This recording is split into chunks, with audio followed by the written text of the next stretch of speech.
Welcome everyone in another video about C++ on the Devland. In this video we're going to be going over first of all C++ function variables,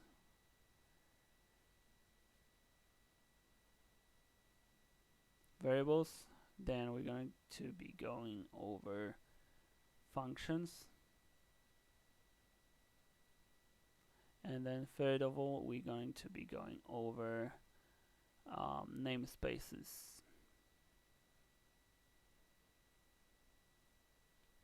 Alright, so let's get straight into this. So that's our project where we were left off on the last video, and I'm gonna remove this line. If you haven't seen the previous video, I highly recommend you to go and do that, because there is some simple explanation of what C++ is and what each line does. So to begin with this video, I want to start talking about variables. Variables in C++ are actually something that allows you to if you go into programming, you probably already know what RAM memory is in your computer.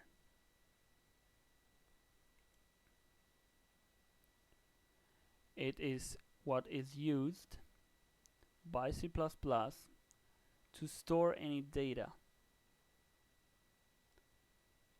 Let's imagine this as some kind of drawer chest or something. These are drawers in your cupboard of the RAM memory. The more RAM memory you have in your computer, the more drawers you have. So you can put there more variables, more data, and will not overwhelm your computer. Alright, these are drawers, these are drawer knobs over here. Variable in C++.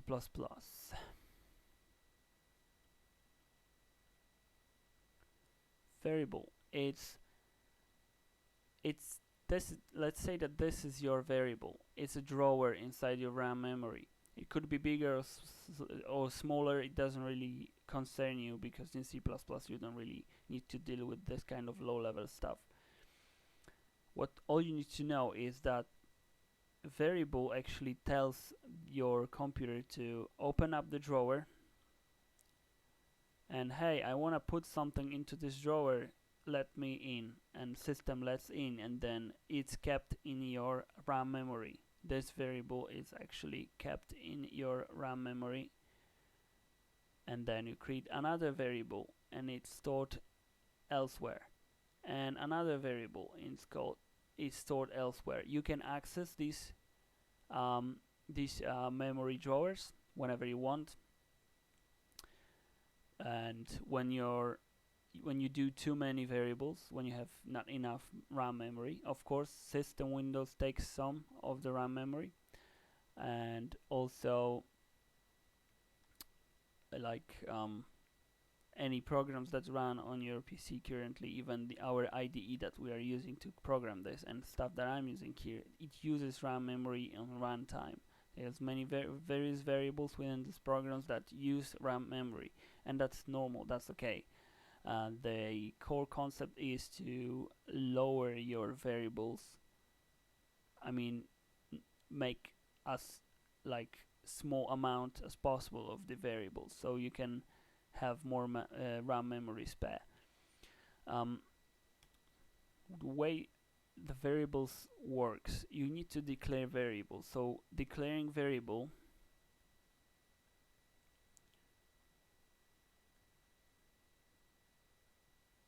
sorry for my writing. Declare variable, you basically tell compiler, hey, there will be a variable, so reserve the RAM memory drawer for me, because I'm gonna store this variable there. So system creates allocates space within the memory system, and it creates the variable for you. What you need to know in C++, every single variable has type. It's obvious, because you can have numbers, You can have strings. Well, sorry. For now, let's call it just text. You can have it like numbers and text for now, let's say.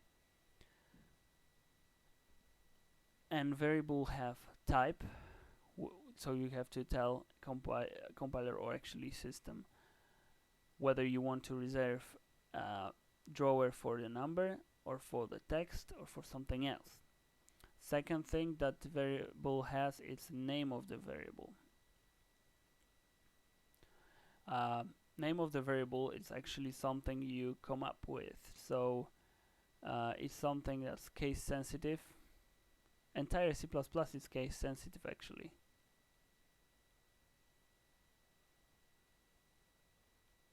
Case sensitive, right?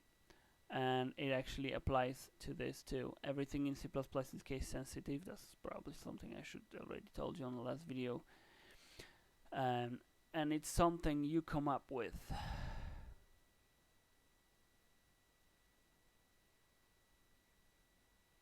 Your invention, yeah. It's your decision how you name the variable. Now, declaring variable in C++ looks like this: type, name,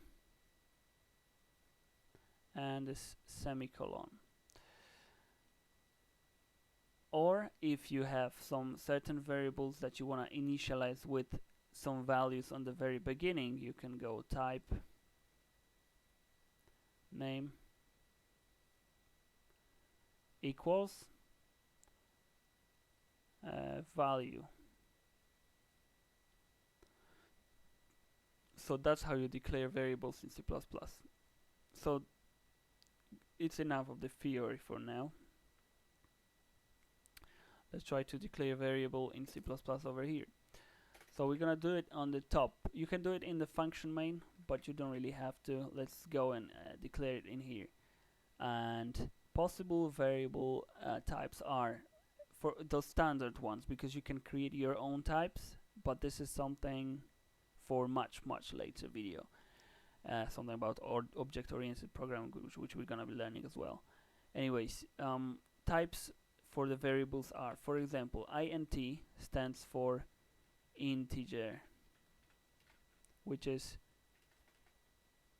0, 1, 20, 12, 29, 1, I don't know, 158 or something.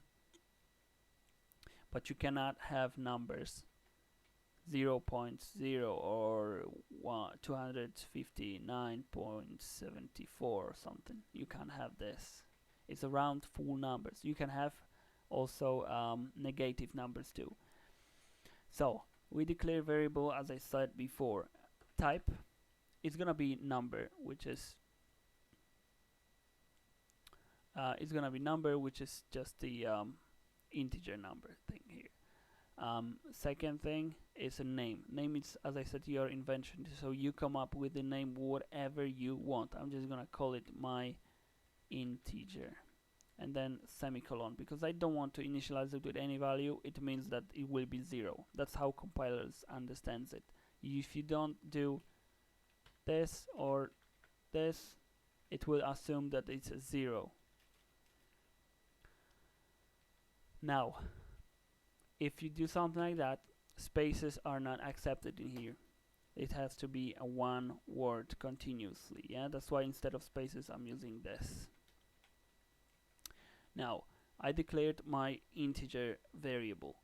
So basically compiler reads the code from left to right, from top to the bottom, just like human being. So it goes through the code and ejects whatever is in IOStream, and then it goes to integer. It says, and compiler sees it as me screaming to him, hey, there is a integer, there is a variable of integer type that I wanna reserve memory for within the RAM memory. Please do it for me. And then compiler does just that. I mean, compiler not itself, but yeah. It reserves memory, allocates memory for that variable, and it now persists inside of your memory, RAM memory. and you can access this variable, change its value or whatever you want to do with it anywhere. Anywhere in the function, for example main function in here, you can go with it and, for example, say I wanna have this integer to be 125, so you go my integer equals 125. Notice that you don't have to write integer anymore. This is declaration. Okay, you declare the variable. You tell him, hey, there will be a variable with int specifier, type, and that's it, allocated for me. And after that you don't have to use, and you cannot use integer, because it actually will tell the compiler to allocate memory for the same variable again, which will not compile. So you just access it by its name. It's case sensitive, as you can see. If I go with capital letter here, it's highlights, it says identifier my integer, it's undefined. And that's correct, because it's case sensitive, so you don't have variable like this. I would have to change this into that, and now it works, right? I want to keep it low characters, because it's also kind of tradition. Very often I found that programmers seem to write variables starting from small names and functions starting from big names. Yeah, main is the exception, don't look at it. So I make it 125. What can I do with it? You can do some calculations if you want, but what is more interesting than that is to write this value on the screen. So what you want to do is you want to send this value into output stream. So maybe do some check. Let's do my value equals, and then instead of end line we can use our my integer. So it basically takes whatever is inside of it. At this point it will be 125. It takes my integer and it writes it after this into the output stream. So let's see what happens if we compile it. As you can see, it says my value equals 125. If I now remove this from here, it should show my value equals 0, because as I said, compiler, if you do not provide any initial value over here, it will assume that it is a 0. That's why we have 0 now. Let's leave it here. And second type of variable I wanted to talk about is a string. Very useful. String. And so as I said before, this is a case sensitive name type, string, type string, my string. That's what I'm going to call this variable. So we're telling compiler, hey, reserve for me, allocate for me a memory in space in the RAM memory for a variable called my string of type string. And at this point the string is empty, it's not 0 like integers. The default value is just string is actually type of text. You don't have text type in C++, at least not in the standard one that we are using. But you have string. String actually represents some text like this. This is string exactly. So at this point the string is empty, it's not 0 like integer, as I said. Strings are assumed to be just empty strings, so something like this. There is no text in it. So what we can do, we can now grab our string.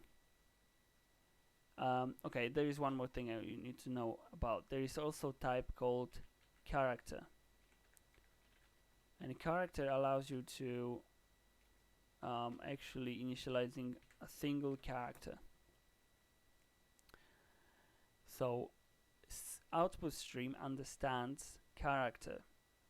It understands if I have a character A, my character value, I'm gonna put it in here, so it's gonna print out on the screen my character value, which is A, and it does. My value equals A. So console output understands character type of variable, but it does not understand string. For some reasons, people who invented C++ and or this standard library actually, they did not include string as a possible data. But string can be converted into many characters, like separate characters like this, one by one. And you can actually do that because, as you can see, if you put string here, it shows red, it highlights it by red, and then it's not gonna compile. If you compile it, it's a bunch of errors here and it says it failed. So basically what you can do, you just go .c underscore string, and it basically, this calling functions on the objects is something that we're gonna be using or learning much later. All you need to know for now is that this is the way to print out the string into the console. So your string name .c underscore str and open and close bracket here. So now if I compile it, it's just gonna show nothing. It shows my value equals nothing. Nothing is here because the string is empty. What we can do here, we can go my string equals test string, for example, and yes, in strings you can use spaces. This is a different story. Now if I compile it, it's gonna just show you that my value equals test string. So you basically tell the compiler, hey, there is a variable called my string, allocate the memory for a string type, and then when system calls main function, which is the actual program, it assigns test string text into our string, and then when we print it out on the screen, it obviously accesses whatever this string possesses or contains more. So that's that. There's one more thing I wanted to discuss, one more type. It's called bool. It's short from boolean, and basically my boolean, what my boolean is, boolean type can store one of two values, true or false. So at this point, if boolean is not initialized with any value, like true or false, if it's not initialized with any value, compiler assumes that this boolean is false. And unfortunately, we cannot print at the moment simply boolean to this output stream. So basically what the compiler understands is that true is the same as 1 and false is the same as 0. That's why when boolean is false, it will show 0, and when it's true, it will show 1. So at this point, I can try to print out my boolean. You'll see what happens now. It should show 0. As I said, it shows 0 here. My value equals boolean 0. The reason why is because, as I said, boolean, when not initialized, the compiler assumes that this is a false, which means 0 in computer language. So we can also assign some variable here. So value, sorry. Boolean equals true. And at this point, it shows 1. True is 1. So there is more types of it. Like if you wanted to have number that is like 125.078 or something with the floating points, this kind of variables are called float, and you can initialize it like this. Remember, don't use this, use that, dot, not comma. 124, for example, f. That's how you initialize float. Again, if you leave it like this, float will be assumed to be 0.0f. but we're not going to be going over the floats just yet. That's why we have those integer, string, booleans things. So that's basically what variable is. There's one more thing I wanted to show you, is that 289, for example, integer, if I initialize integer with this value here and remove it from here, right, for now, and I compile it, it will show you that my value equals 1. Sorry. I was supposed to put integer here for testing. Once again, my value equals 289, yeah? That's initial value of the integer that's assigned to it. But you can change this value anytime you want. So you can go my integer equals, I don't know, 78.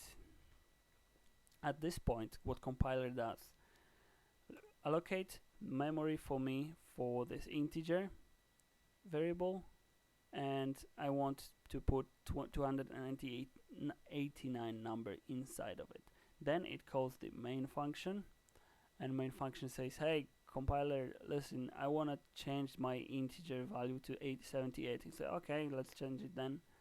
And anytime later when integer is accessed, like here, it will show the value, the new value assigned. So this value is erased completely. It's never existed to begin with. Okay, so you need to understand that anytime you use this variable like that and you assign new value, this value will not be able to be, like, you know, reversed or something, unless you of course do something like this.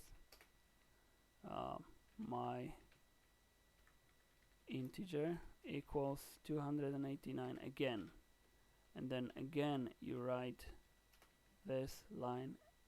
Let's just do here something else. I already showed you in the first video end line, which means it will skip to the next line, so it just looks better. You see now you have my value equals 78 because it was 78 over here and it's printed out here, and then this line shows you my value equals 289 because after we printed the 78, my integer changed to 289 again, and it shows 289 again. So that's core concepts of the variables. Okay, now I would like to talk a little bit about the functions. Basically what function is in C++. Let's do it on top. Functions. Function is it's like a small program.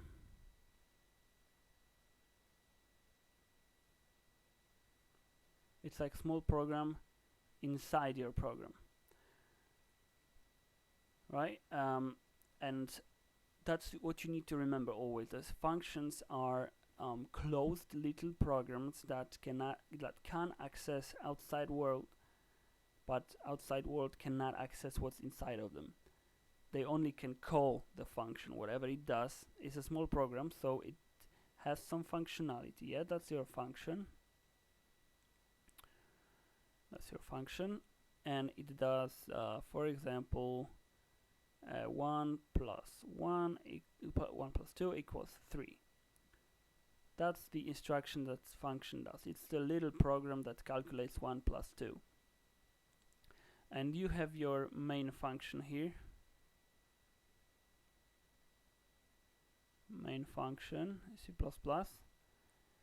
and it cannot see what's inside the function. It is a hermetically closed environment here. It's a separate program. You kind of, I mean, it's not technically, but you can kind of, for better understanding, it is a separate program.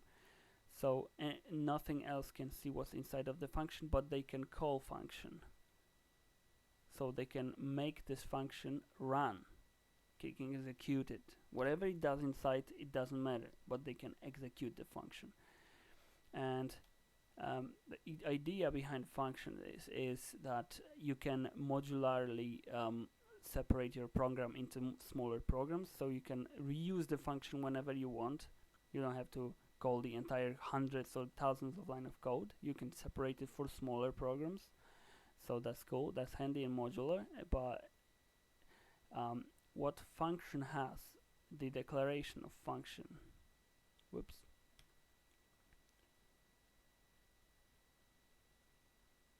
Declaring function. Whoops, it should be n. Declaring function. Declaring function, what actually is, it's similar to variables. So first of all, you go type, then you go name, then you go open bracket like this, and you can put any parameters in here. You can put some variables that you want to be injected into the function inside, because as I said, it's hermetically closed.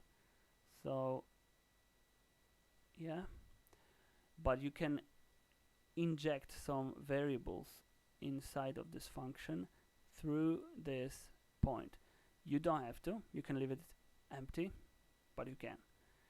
Every single function must begin with curly bracket and must end with curly bracket. Everything between here is the executed code.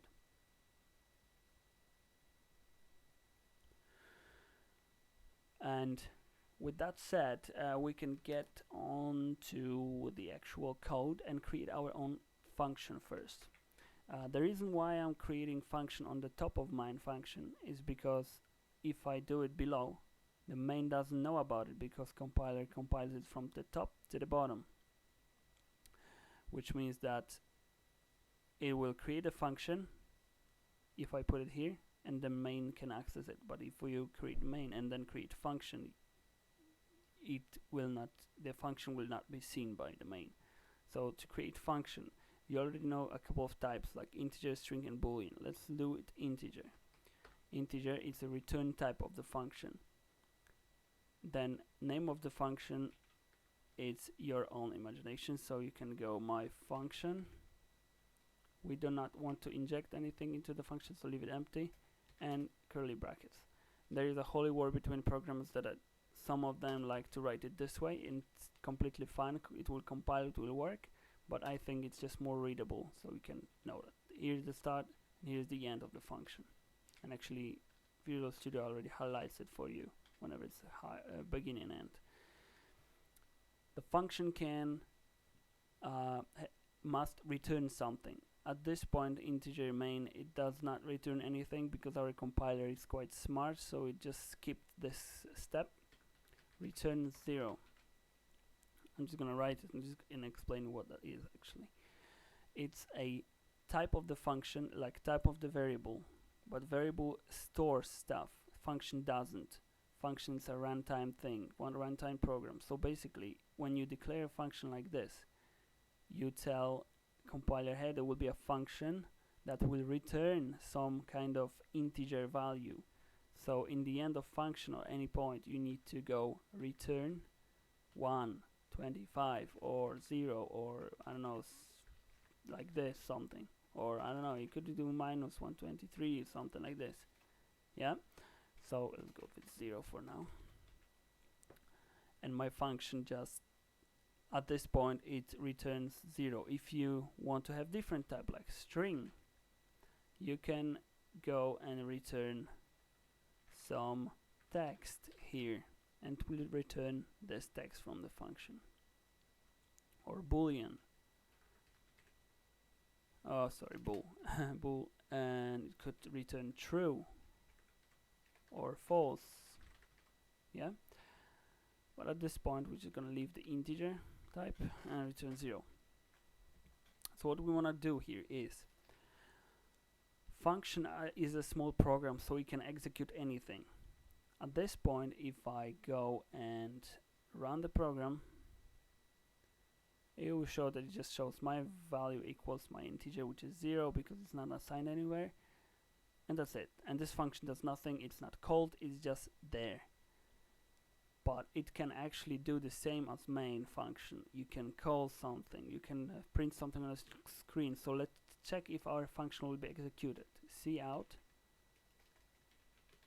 My function has been executed. And let's do end line in case if there is something else, so it doesn't look bad. And I run the program now, and hey, nothing happened. Function is not called. It's because only main function is called by the system itself. This function it's just there, but it's not executed at any point. So to execute it, you can go with main because it's already called automatically, as I said, and you can call it my function, right? And at this point, you just use the name, and it's case sensitive again. If I do a small case here, so it's gonna highlight it and it's not gonna compile, yeah? So it's, you need to use exactly the same name. My function, if you have empty over here, then empty here as well, and semicolon, so system knows that, you know, this is the end of the instruction. And now when I call, when I run the program, as you can see, it actually shows my function has been executed. So it means that the function, little program over here, has done its job properly. But there is something else about it. You know already that the functions have some return types, right? And the thing is that you can actually use this as a variable kind of thing. So if I wanted to go here and do my integer equals 129, then you'll see that when I run the program, actually it shows 129, yeah, like before. We've already done our homework about the variable assigning data. So, but you can also, what you can also do is that you know that this function returns something, but at this point it doesn't matter for us whether it's 124 or fucking 1 million or something. It doesn't really matter because it doesn't do anything. But you can actually assign whatever this comes back from this function can be assigned to a variable. So you can grab this, remove that 129 from here, do it like that. So basically what compiler does, it goes my integer equals whatever comes back from this function. At this point it comes, for example, 999, and then you will see that it's the same like if I wrote something like this. So it's, I'm assigning 999 to integer. At this point I'm assigning whatever comes back from this function to our integer. So when I compile now, our integer will be properly 999. That's cool. And we could go for our string as well, just to keep in mind that this needs to be C string to be able to print it. Change this to string and return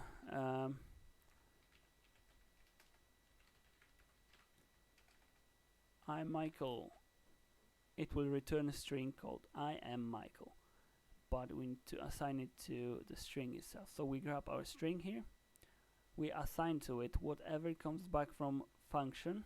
At this point returns I am Michael, and it should show I am Michael on the screen now. As you can see, my function has been executed and my value equals I am Michael. And you can do the same with Boolean or any other stuff. So functions with the return types are actually very handy. There is one more type of function that I want to discuss. And type is called void. My void function, let's call it. So this function, what is actually void, means that it does not have to return anything. Well, actually it can't return anything. So the only way to return is return without anything. But you don't have to write it here because it's obvious that it's going to return. And that's also the part of the reason why you can remove return here from integer, and the compiler will not complain about it because it assumes that it will be 0. So it's kind of thing that the people who wrote the compiler actually helped us, that we can actually forget that sometimes, and it's not actually complaining. But I like to keep it like this, so you always remember structure of how functions are actually created. Anyways, void function does not have return type at all, so it means that it can be executed just like this one. Yeah, we're just gonna remove this for now. My void function, we can call it void function,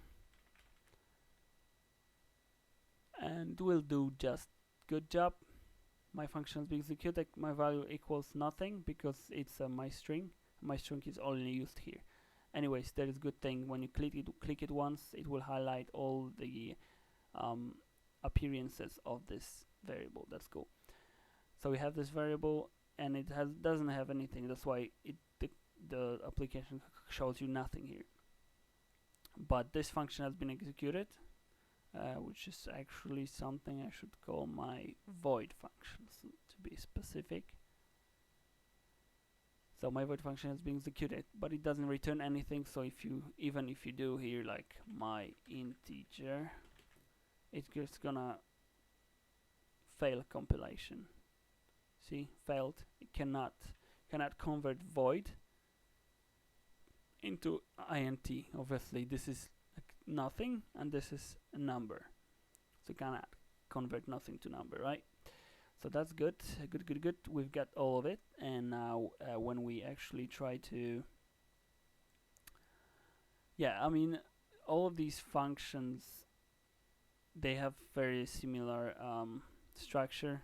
I mean, structure is the same. It's like hermetic, small program inside, cannot be accessed from outside, but can be called from outside. My void function, once again, I'm going to call it here, just to show you something. I'm going to grab this from here and put it below mine. And try to compile it, it will fail badly. Failed, why does it fail? My void function in identifier is not found. It's because compiler goes from top to the bottom. So it goes main, and main goes for calling function, and like, oh, what the hell, where is this function? I don't see this function. It's because it's declared after that. At this point, this function doesn't exist yet, so it cannot access it, right? So that's why we keep it this way. From the top to the bottom, always remember that. Is there anything else I wanted to talk about regarding functions? Oh yeah, they are hermetically closed. So if I go integer sum integer, this is a temporary variable declared inside of the function. When the function is dead, when it ends, this variable is completely, it disappeared from the RAM memory. It's no longer there, absolutely. It's just dead. It's not there. While this one persists throughout entire existence of the program. So this one, it actually is temporary. So, but it's inside of the function. So let's see if we can access it. Sum integer, whoops, equals 0 maybe? No, you can't access it because it's inside of the function. It's hermetically closed. You can't access it from outside. You can only call the function. Right? So that's that, and maybe we could do something else. We could declare inside of this function some boolean,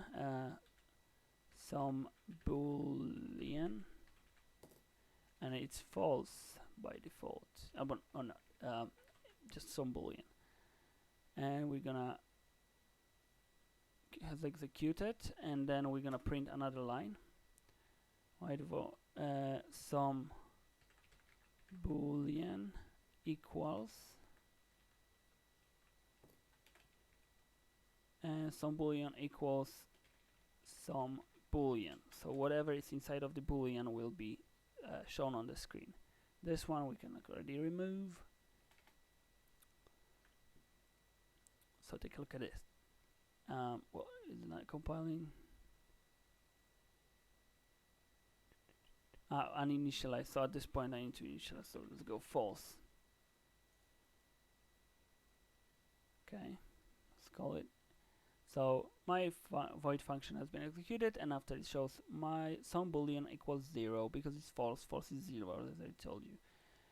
At this point, you can we're gonna just try to create a input parameter. So you can go bool input boolean, and this is the place where you can eject stuff into this function, as I told you before. So if you try to compile it now, whoops, nothing. Function does not take 0 arguments. It takes actually 1 argument. If you go like that and open it, it will show you that my void function requires boolean, input boolean. Maybe you could go and type true in here, right? Anything happens? Not really. You can do it here, like, yeah, boom. Semicolons are important. Said nothing has changed, but when it changes, actually you inject this value here and you can use it like this. So if I go false, it shows that some boolean is 0, but if I go true, it's actually 1. How that works actually: the main function calls this function, my void function, and passes a parameter inside of it, and is true at this point. This parameter is being assigned to this temporary variable, and then this variable is printed on the screen. It's quite simple. Just like imagine function to be a glass of water, empty glass of water, and boolean at this point is a water, so you pour inside some amount of water and then it's filled out. That's basic idea behind it, but maybe you could do it more like that. Input integer int, input integer int some integer, just to make it look better.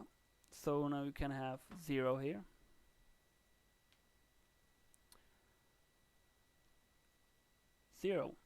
But if I want to pass something into this function and throw some other numbers, 190 now it shows. It's good. It's passed integer value into this one assigned here, just like writing here 190, yeah? And some integer is being written to the screen. You could do something else. You could do something like, oh, I want to add value 10 to every single time you call this function. So you pass 190, it's 190 here, it assigns 190 here, but it adds 10 to it. So at this point it will show 200 on the screen. So whenever I go, I don't know, 56 for example, it should show 66. See? So that's the basic idea behind the functions. They are small programs that can organize your code a little bit better. And yeah, I think that would be pretty much enough for this video. I hope you enjoyed, and leave the comment down below what would you like to see next, or just leave the comment about the actual realization of these videos, whether it's good or not, any suggestions and that sort of stuff. Subscribe, and see you in the next video.